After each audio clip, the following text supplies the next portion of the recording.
Good morning, everybody. Welcome to the Flow Show. Here we are again, CPI day, all ready to rock and roll. Hoping we get some decent moves, something that actually shakes this market up. Hope you're all doing okay today. Let's get stuck right into all the headlines and whatnot going on around the world. Few headlines out of China. According to the Nikkei, China is going to lose its crown as the top US exporter after 17 years of holding that title. Again, this is something that is probably going to play into the thoughts of Premier Xi, the leader over there. He might want to start being a bit more friendly towards the West because there's a lot of this decoupling from China still going on. Joe Biden is apparently not going to worry about upsetting China. He's going to send a delegation to Taipei after the Taiwanese election this weekend. Obviously, if everything goes the right way, it's going to be a little bit of salt in the wound for China, sending a delegation over there. Excuse me. China is also losing its place, according to Bloomberg, as a must-have for global portfolios. Foreign investors apparently no longer fear leaving Chinese assets out of their investment universe. There's a ton of US pension plans, retirement funds and the like pulling out of investing in China, which is obviously not going to be good for their stock markets either. So they face a lot of pressure from all sides over there. And obviously we got poor economic data. We have possible deflation happening over there. So the negativity surrounding China is building up and it's coming from all sides. And again, I repeat, that may see China easing their rhetoric towards the rest. So it is something to keep an eye on because, what happens in China does affect the rest of the world in terms of activity, growth, and of course, geopolitics. In the meantime, the PBOC are fighting the good fight in keeping $1 contained. They're keeping their fixes down at 7.10. This morning's fix was 7.1087 from 7.1055 yesterday. So despite the fact we're seeing some upside pressure in the currency, in the pair, should we say, downside for the one, still floating up in the 716, 717s in CNY, the same in CNH. They're keeping those fixes well down at 710. So right down here, or rather on this chart, right down here.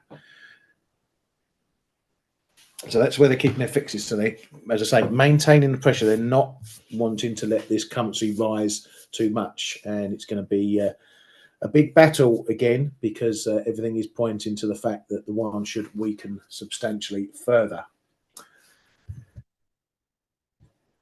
The Bank of Japan apparently are fully prepared to end negative rates, likely in April, according to an ex-BOJ official, Makoto Sakurai. He says the BOJ will only go slowly, though, and it's completely different from the Fed, the ECB, and the other banks in how fast they tighten. Says what Japan's economy needs is the continuation of an appropriate level of monetary easing. Now, of course, we don't take too much to heart what ex-BOJ or ex-anyone says about the banks, because the banks will do what they will do. But he's probably spot on in the fact that they are going to take it slowly, and he's not giving us anything new, highlighting that April, the spring, is when they will end easing. On the wage outlook, report from Reuters says that the BOJ has offered a cautiously upbeat view on the wage outlook for the regionals in Japan, saying that companies in the regional areas of the country will be becoming more eager to raise wages, but warned of high uncertainty on how widespread such increases would become. I don't know if this is mixed in with the next headline because we got the BOJ Osaka branch manager saying that many firms in the Kinkai region have yet to reach a decision on this year's wages, saying that some big firms appear to be keen about wage hikes, though there is a bit of divergence among smaller firms. As we know, Kishida wants to get smaller firms up in wages as well. He's offered various tax incentives for them to do so. So they want to see wage rises across the board. Bearies Bailey was speaking in Parliament, Treasury Select Committee yesterday, mainly on financial stability and that sort of thing. But one of the comments he did say that was a bit pertinent was that we are not seeing a substantial upturn in loan arrears. That's something they'll be keeping a close eye on, of course, with rates having gone as high as they have. Over to the ECB, and ECB Schnabel says as inflation falls, we continue to expect a gradual decline in wage growth in 2024. There's evidence that sentiment indicators are bottoming out, but near-term economic outlook remains weak in line with projections. Those projections foresee inflation reaching 2% target in 2025, so it says we are on the right track. And she says geopolitical tensions are one of the upside risks to inflation, as they could drive up energy prices or freight costs, obviously citing what's going on in the Red Sea at the moment. Inflation has eased, but underlying price pressures remain elevated, and it is too early to discuss rate cuts. ECB's De Kos says the decline in the inflation rate in 2024 will be slower. Risks to economic growth are still skewed to the downside, and that the euro area economy probably stagnated in the fourth quarter of last year. ECB's Villeroy says the French economy is slowing but more robust than feared, maintaining their growth forecast at 0.9% for this year. Fed's Williams was up as well, saying the Fed's work to bring inflation back to 2% target is not done. Fed can cut rates only when confident inflation is moving to 2%. Fed will need restrictive policy for some time. They're going to expect to end their BTFP program at the end of March. It's going to end March the 11th. This BTFP program was the liquidity measure they put in place when all the Silicon Valley Bank stuff blew up. But another story that Gavin popped up in our room yesterday shows that the banks are actually gaming that program. Well, the long and short of it is that this program was designed to offer liquidity at that time at a variable interest rate based on future rate expectations, plus a premium of 0.1% on top. However, since everyone's now getting all cutty and dovish over the Fed, those forward interest rates have dropped. They're actually sub 5%. So what banks are doing, they're borrowing money from this program at sub 5% and parking it up at the Fed at around 5.4%. Big shock to me to know that banks are gaming one of these emergency programs. So it's purely an arbitrage play, borrow cheap and earn on that money at a greater rate. So the Fed have clocked that. The program's due to end in March and they're not going to renew it. They're going to end it. I'm surprised they don't end it sooner, to be honest with you, because quite frankly, the banks are taking the piss. But that's what banks are going to do. Banks are going to bank. And like we keep saying, if they can grab a few pips for a few months on some cash, they will take it with as many arms as they've got, shall we say. Right, over to Treasury Secretary Yellen. Says significant work remains on lowering the costs for consumers. Another one saying the job's not yet done. On the borrowing front, we had the 10-year auction last night. Nothing untoward there. Another good coverage. Yields okay. Take up was okay. So no waves coming from that on the 10-year yesterday. On the rate cut front, JP Morgan Asset Management says that Fed rate cuts may be steeper than expected. So you can guess where their dots are sitting right now, probably to the extreme end of things. There's more strife happening in the Red Sea. An oil tanker has been hijacked, and the last headlines was currently changed course and heading to Iranian waters. We get to see what happens with that, but there is talk of this alliance, this Western alliance, thinking about now starting to fight back a bit stronger against these Houthi rebels and all their activity there, which is obviously backed up by Iran. So it's obviously a proxy thing going on here. Finally, Bitcoin ETFs were given the go-ahead yesterday. Trading is going to start today. So all the hoo-ha around that is happening, and we'll get to see what happens with all those ETFs. Mark kindly posted a link in our chat room with all the tickers for those, although I'm struggling to find them. I don't know if they're set up yet or have been named as other things. So keep an eye on that and see what those ETFs get up to. And that's all I've got on the headline front. So what's been going on in markets? Well, Nikkei had another good day, and that's a lot behind what's going on in stocks. It seems like we got a bit of an infinity loop going on here, positive infinity loop this time. Another positive movement in the Nikkei overnight. As you see, they're gapping up in their session and keeping the gains in the cash market. It's given a little bit of a pick-me-up to stocks globally. Even China, I think, had a good day today, as you can see there. Up 0.57%. You can call that a win at the moment. Could be a case that it's just stopped dropping, but likely being dragged up by the other stock markets. That's helped to take S&P futures up through 4800 just briefly, and it's not that it's holding at the moment. I think there's still a lot of nervousness coming in. Well, not nervousness, but there's still an element of caution being shown by markets here with these bank earnings to come tomorrow. It could be a case that markets or stocks are just waiting to get over that hump, make sure or see if there's nothing untoward from those bank earnings. If they're not, I think we're going to be shooting up through that 4800 level and onto fresh highs.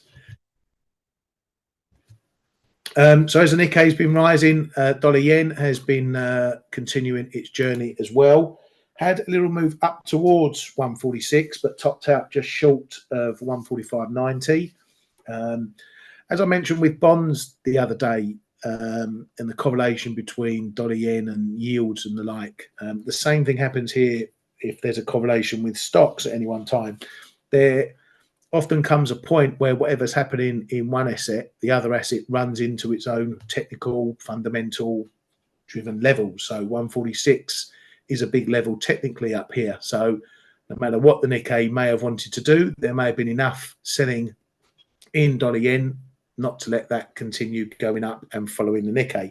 That's when you get, let's say, running to the end of the road in terms of the correlation. Things can only go really so far before you hit levels in one asset or the other that will put the block on the other, perhaps. So maybe this 146 zone was enough too far for those trading dollar yen, as I say, irrespective of what the Nikkei was doing overnight. So yeah, we've got a bit more positivity, looking a bit risk on today. As I said, the dollar's was looking a touch weaker this morning. We had cable having a little mooch up towards 128, but not really getting close, topping out in the 70s, and then we've had a little bit of a dip back. It all still looks a little bit lost and not really ready. No one's really ready to commit to anything just yet. But as you can see there, since the start of the year, cable is definitely in a bit of a dip buy mode at the moment rather than a rally sell. People more eager to buy it than sell it at the moment. Euro dollar, pretty much the same story. Couldn't really get up near 110. We got up to near 108, 109.90. Had a little pullback, and we just seem to be mooching around these on-off levels. 109.60. We've bounced from there. You can see it's been an on-off level going back. Not one you might trade, but one you just keep an eye on. When we're above it, we seem to hold above it. When we're below it, we seem to hold below it. So we've got these little winter levels to look at, but Otherwise, it's still pretty sideways unless we're breaking through 110 or breaking down below 108.70. And my zone down here, it's sideways from here on out. Ali, what are you up to today, mate? Short in euro sterling 86.04, stop at 44, TP 74. Hope you got some patience for this one, mate. You might be waiting a long time for that. We've had 3 days in what, a 20 pip range, 25 pip range, 30 pip range. So good luck with that one, mate. You probably want to see it.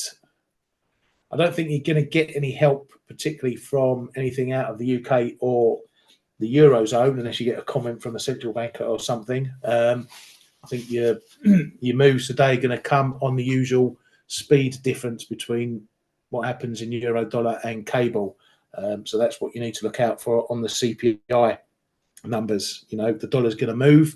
As we know, cable often moves more pips than euro dollar does when the dollar moves. So if you get it the right way, then you should make your profit. If you get it the wrong way, then hopefully you won't get stopped. But that's your risk there for that trade. Otherwise, you might need to get the coffee or mate for that one, because as we know, euro sterling moves very slowly. You have a question? Yeah, go ahead, fire away, mate.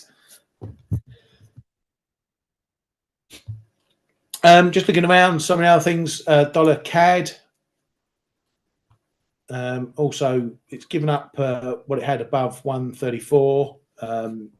Again, not giving up too much, though. Still a lot of sideways action going down here. 133.50s. I've got a bit of a level around 133.40s. Couldn't even get down there. So this one's still waffling around.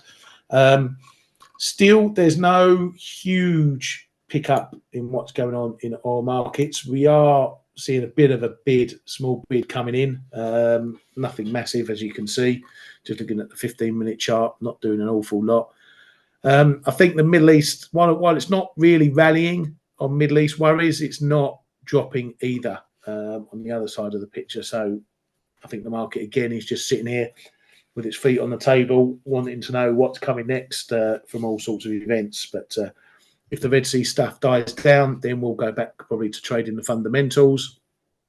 And on that basis, you have to think that it would probably start to head back lower if tensions eased in the Red Sea. Right, Ali, got your question. There's many that think that large expiries act as a magnet for the price. All right, so you're going to my tweet reply that I put out to people. Okay, yeah, someone asked about the expiries yesterday, a big 4 billion expiry, whether it's bullish or bearish for things. And you say you're confused. You've learned that these option expiry levels act as support and resistance. But yesterday you said I'll be looking for long on euro dollar. No, that's not what I gave. An example of what I look for in options. So right, when you get big option expiries, okay, for something, there's many different conditions that have to be met as to whether options are going to affect the market. Okay, so when we get a big expiry like that 4 billion euro dollar expiry, that's fairly big, and in quiet markets you can see a more pronounced action around it. The fact was that euro dollar was nowhere near the expiry at 70.80, 109.70.80. There was no real magnetism towards it, and you've got to think there's 2 things to think, or many things to think. We don't know who owns the options. Okay, just because there's 4 billion expiring doesn't mean it's one person with that trade. Okay, it could be 100 different firms with, you know, all little bits and pieces each. So you're expecting everyone to do the same thing. You don't know why these options are put on. They may have been put on months ago as a hedge. They may have been put on a year ago as a hedge for something. Could be some M&A, could be just paying bills, whatever. So we don't know the reason for the options being put on. They're not all going to be speculative in nature. So to get people in the market moving around the spot price to tackle the options relies on two things. It relies on one or two or a few people having that position. Maybe for those 4 billion options, they may have had 100 people buying them. You may have only had 2 people selling them or writing them, because companies go to the banks to do these deals. So then there's potential interest from the banks. Now, likely that when the banks put these positions on for their customers or whatever, they then go and hedged it in the market. So they're all already hedged up.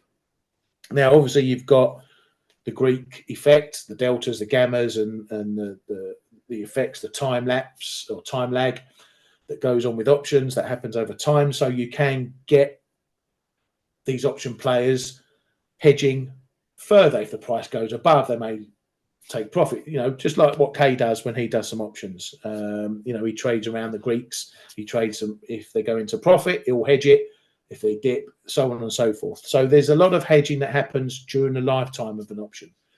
Now, what I use these large expiries for, and trust me, I've tested it. I tested it with dollar CAD some years ago when there was a big 4.6, 4.7 billion expiry. The price was, I think, 80, 90 pips away. And as an example, I said, right, I'm going to buy dollar CAD and let's see if the magnet effect happens. Nothing. It didn't budge an inch. Okay, 4.6 billion in dollar CAD, quite a big expiry. Nothing happened. Okay, so I've tried trading as an example, the magnetism. But what can happen is if the spot price is sitting at a big expiry. So let's say we had this 4 billion expiry in euro 107.70.80. If the price is trading 107.70.80, 20 minutes before the expiry, then I'm going to take a bit of a closer look. And the reason I'm going to take a bit of a closer look is that there may be the last minute hedging around that position while we're right there on the price to have it below or above the level at expiry, whoever wants it there. Then what I do is I match that off with what's going on in other euro pairs or other dollar pairs. So let's say the dollar is extremely strong at that point. Let's say cables drop it, or I'll use the example I use. Let's say the dollar is weak, okay, at that point of the expiry. Euro dollar is glued at 107. Let's put the chart up, just might make it a bit easier visually. So the price is glued. Where are we? 106.70.80. The price is glued round about there somewhere, okay? Now we're seeing in other pairs, we're seeing some dollar weakness, okay? So cables shooting up through 128. Aussie dollars shooting up to 0.68. Dollar CAD is dropping to 132. The dollar is weak elsewhere. So all the other pairs are moving. All the other dollar pairs are moving except for euro dollar, which isn't moving. It's stuck around the option. That signals to me that the option players are messing around, okay, towards the expiry. Okay, then what I'm thinking is, okay, well, the dollar's weak everywhere else. Cable's shooting, Aussie's shooting, dollar CAD's dumping, you name it, but euro dollar isn't doing anything. After the expiry, it's probably going to catch up to those pairs. It's going to catch up to what the dollar's doing versus everything else. So that's when I think maybe this option is gluing this price here. So I might try to buy it around there, 109, 60, 70, 80, whatever it is, with a view that once the expiry passes and the option players have finished messing around, that's going to catch up. So euro dollar is going to rise because that's what the dollar's doing against everything else. So that's the main opportunities I look for in options. Just whether they're affecting the market at the expiry time. And we can see that, as I say, in quiet markets, sometimes you can see a price, if it's close, just glued to that area. And whether it presents an opportunity because it's out of sync with what the rest of the market is doing. Okay, but would I buy if euro dollar was trading 109.10 and there was 5 billion going off at 110, would I buy euro dollar thinking by 3 o'clock it's going to ramp up to there? No, I wouldn't, not in the slightest, because I don't know what's going on. I don't know who's got the options, who's doing what with it, when they're put on. Although I can sometimes see that information, I can know when options have been put on. But no, I won't buy on that magnetism effect. But anyway, long story short, Is it kind of pairs trading? Not sure what you mean by that. If you mean trading between the different pairs, Gav, then yeah, just seeing what one's doing versus another. Yeah. What about options acting like support and resistance? You can get that when they're barriers. Okay, that's another side, Ali, because you've got the expiries that we talk about here are just vanilla options, so plain old boring options. The other side is barriers.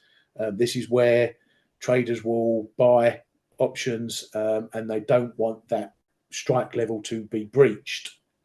So if they've got big enough exposure in those barriers, they will come in and defend them. So if there's a barrier at 110 in euro dollar and we get to 109.90, then, you know, depending on how big they are, there may be some interest for holders of that options to come in and just try and sell a few ahead of the level to keep it from going through that strike. But it's a numbers game, okay? You're not going to come into the market, you've only got 200 million barrier on, because it will cost you 500 million just to move it a couple of pips, if that, okay? So barriers, I look at barriers when we haven't been, or I try and judge the strength of barriers when I hear about barrier information, depending on whether we've been anywhere for a long while. Okay, so we haven't been up at sort of 114, 115 for a couple of years now. So if I hear that, if we see the price moving up, we probably start to hear that there's barriers, probably from maybe 113 up to 115. And because we haven't been there for a while, you know, since 2021, I would think that they may be of decent size, because you're talking people playing pretty long-term ranges here. They might be playing something like a parity 115 range with barriers. So they're likely to be decent size, likely to be defended on a first test. Now, so if we started mooching up and we got to move to 115, and I heard there was barriers there, then I'll probably try a little scalp off the big figure. You know, 114, 90, 95, something like that on a first test. Barriers there, let's see if they get defended, because you can make some pips out of it. Usually I'll be looking to make 20 pips on half the trade and see what the rest wants to do, like I do for normal big figure trades. Sometimes they can be quite strong, the movement off of big levels, and you might see it dip 70, 80, 100 pips, or even make a more significant top. But I only usually do that on a first test. The other thing that we used to get is what's called DNTs, which are called double no touch barriers.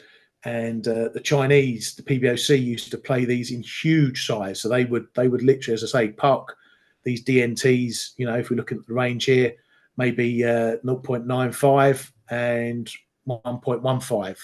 So they wouldn't let that price breach it. And if they had a DNT on, you could trade in front of it, because they had some ammo behind it. You knew it was going to be decent size. Fortunately, I don't know if they still play them, or we certainly don't get to hear them anymore. But it was as clear to a certainty of making profit on those as you could get in the market, at least trading it the first time it touched or got close to it. But as I say, the same can happen for barriers. If I started hearing barriers at 110, I would pretty much ignore them, because we've been up through 110 several times. But they can still go on. Traders can use them as to cheapen other option strategies. But then I'm getting into a whole different world about things like that. But yeah, so hopefully that's given you a bit of insight on options. Yeah, thanks, Gav, for that. Well, Ali, you wanted a bit more information on options. You saw that tweet. It had a link on it to our explanation on options and the like. So grab that link and have a look for that there, and I'll see if I can dig it up for the rest of you before the end of the show. Just bear with me 1 second, please, folks.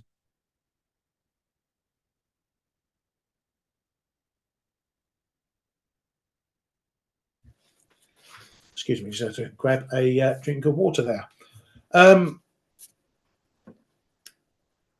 Yeah, as we know, Kay trades the options a lot. So if you do want to get into trading options, it's not an easy thing for retailers to get into. There's not that many providers, and the costs are quite high for entry into trading options for us retailers. So it's a bit of a hit and miss market for us to get into it, but it's certainly worth looking at sometimes. It's obviously can be a cheaper option to take a view. You know, if you think dollar yen's going to crumble, you know, it's going to cost you money if you short spot. So you can obviously, they're quite expensive at the moment, but you can go and buy some puts, some downside puts. You know that your risk is only the premium you've paid for it, and there's no further costs associated. So you're not going to bleed away carry on the position. The only thing you bleed away is time decay. So the value of your option will fall the longer you hold it, until it obviously gets down to zero if it's not in profit at the time. But that's one way us retailers can use the options. Anyway, enough for that lesson. So I'll try and drop that link in before the end so you guys and girls can have a look at that. But I just want to get through some of the other pairs or assets that we're looking at. Already mentioned stocks. A quick look at the metals. I know you guys and girls are looking at the metals. Silver, again, still not doing an awful lot, though. He's looking like he wants to edge lower a bit, but not really moving too much at the moment. Like a lot of markets at the moment, we've got a lot of sideways action. A lot of people doesn't feel like they want to commit to anything right now. Maybe CPI will be the kicker. And I know that especially our Yank friends are all gung-ho about what CPI may do. We have to think about the other side. If it doesn't bring big price busting moves, what are we going to do from then? It means we're probably going to be stuck trading these ranges. And then if you're really getting bored what to do on silver, then you've got to really be trying to scalp between the levels, you know, down towards, you know, 22.70s, 80s, and up towards 23.10. If you feel the need to get involved, reduce your trade size, keep your stops tight, and just maybe try and scalp in between these pretty tight ranges, but don't let it stray too far if they start breaking out. Gold looked like it might have been having a little mooch yesterday. Didn't. Every time I look at this, it's trading 20, 30 something. So still not ready to go anywhere. But I would say just in the really short term, it is in a bit of a downtrend still. The highs are coming down a bit, although we haven't made a fresh low versus that one.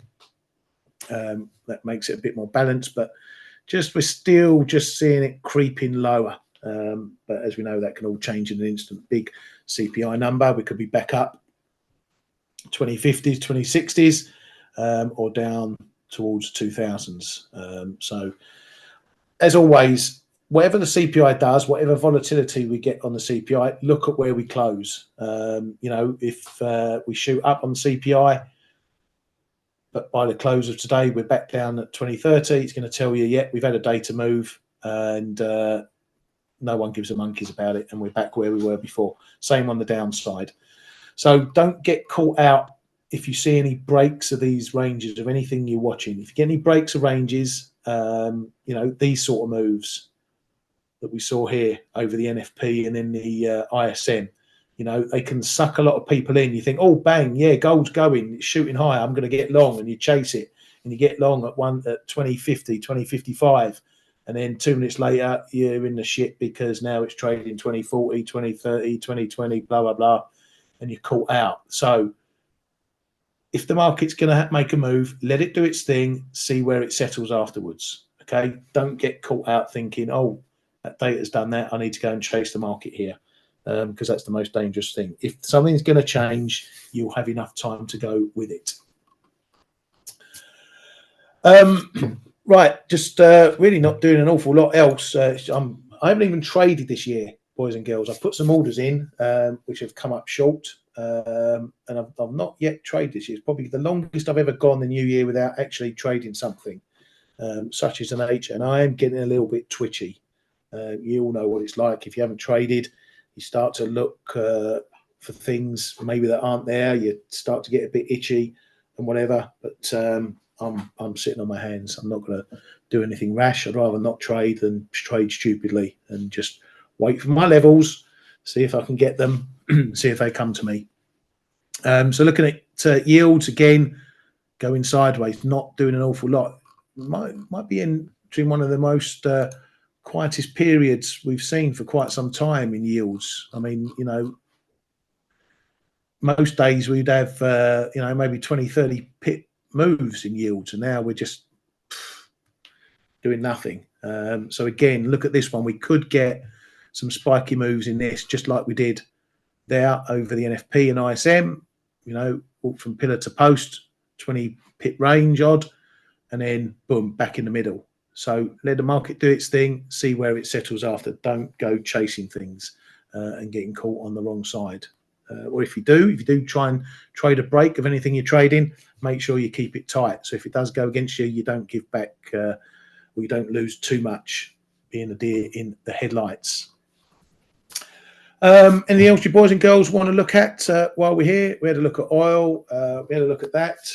Dollar Mex, I'm still keeping an eye on. Again, another one that I was looking at for a trade, but looks like it's gone without me. Still not breaking through this 1705 area, give or take. I was bid down here against these lows, didn't get there, but it's not getting through. So again, see what happens over the US data to come. Might get a little opportunity to get my bids filled down here, depending on how it wants to move over that CPI. Conversely, if we get a break above this zone, it's going to need to hold it to make it look real.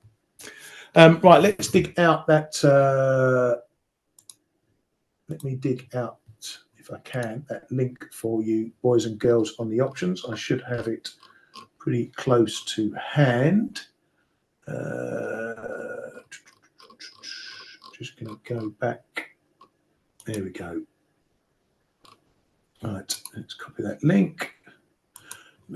So this is a post I did with K-Man. He added his flavour to it as well on the options and options expiry. Oh, is that it? I think that's it. Let me make sure. Yeah, so that's the post there. And if you are interested in some other things, and I've done some other explanations and options in my time at Forex Live.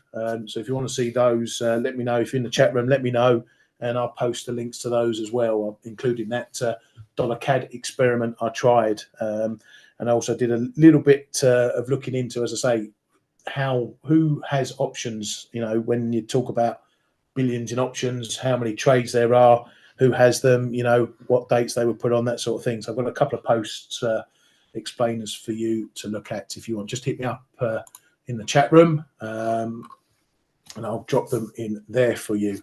Swissy, Brand, looking at the Swissy, you caught the bug as well, have you? Well, dollar Swissy again, not really doing much at all.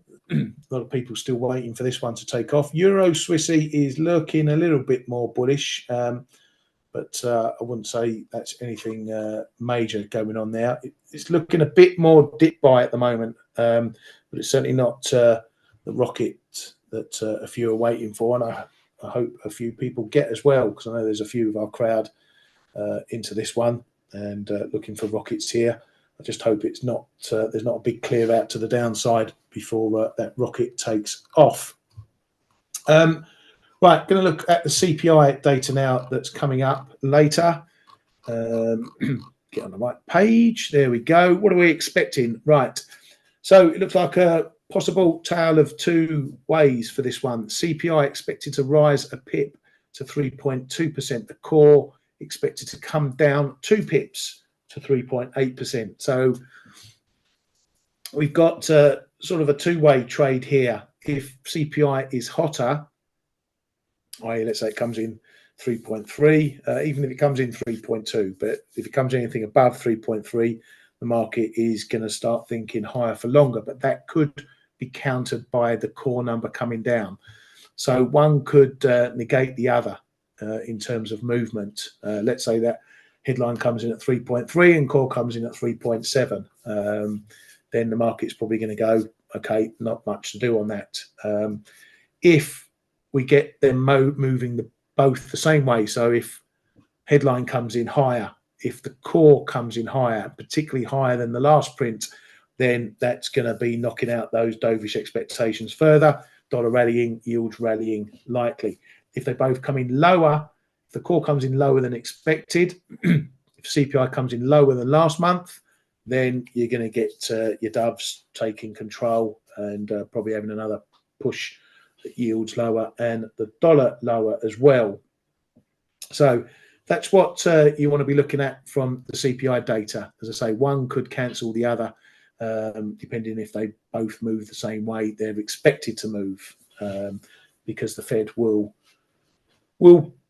talk up whatever one suits their narrative.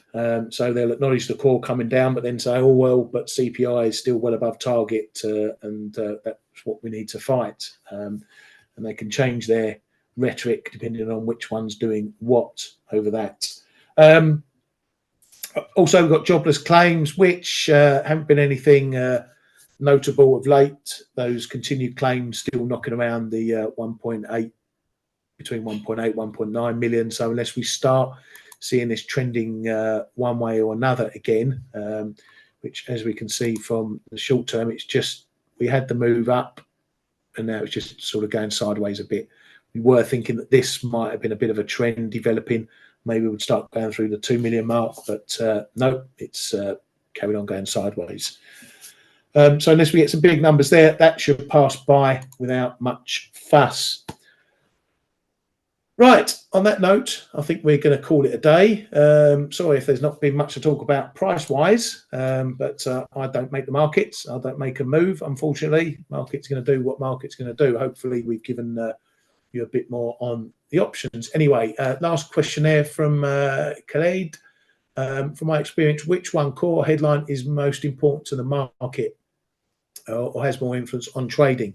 As I said, it depends on what a central bank wants to use it for. Okay, if headline inflation is coming down and it's at target, let's say the Fed, let's say headline inflation is down at 2%. Okay, but the this number here is down at 2%, so right bang on that target. But the core is at 3.8%. They'll focus on the core and they'll say, "Oh yeah, well, CPI is at 2%, but that core always at 3.8%," and so that becomes the important number. If it's the other way round and core's at 2% and headlines at 3.2%, they go, "Oh well, yeah, the core might be at 2%, but headlines at 3.3%." So that's the one we need to worry about. It's whatever fits their narrative at the time. What you have to understand, though, is that the core can lag behind the headline by a couple of months, maybe 2-3 months. So we could see CPI trending higher, but at the same time, the core trending lower because it's following what the CPI did previously. So like you can see here, you know, CPI came down and went up, and then the core came down, and while this was going up, the core was still coming down. Similar theme here. The core's coming down, but headline might start ticking up. So it could mean that the core might come down a bit more. And it all depends on the severity, or you know, if it's moving in big chunks. If the core's coming down a pip at a time, but the headline's going up 2-3 pips at a time, then the headline will be more important. But if the core's coming down 3 or 4 pips at a time, while the headline's only going up 1 pip at a time, then the core becomes more important. So it's all, you know, it can have different levels of importance at different times depending on what it's doing. Right, that's me done. Kay will be back tomorrow, so I might put my feet up and let him take over the show. But I know I've had a few days off now and again, so no, it's, both of us will be back. Kay will be back with his magic rainbow charts. I'm sure you've all missed them. And we'll see what's happening with the CPI, and we'll have a look at what's happening with the bank earnings to come tomorrow. Anyway, have a great day. Trade safe over those CPI numbers, and we shall see you all tomorrow. Thank you very much for coming. Hey traders, this is Blake Morrow with ForexAnalytix. Thanks for stopping by our YouTube channel. Don't forget to like these videos, share them, and subscribe to our channel so you don't miss any of the content that we provide here for free. Thanks for stopping by. I'll see you in the next video.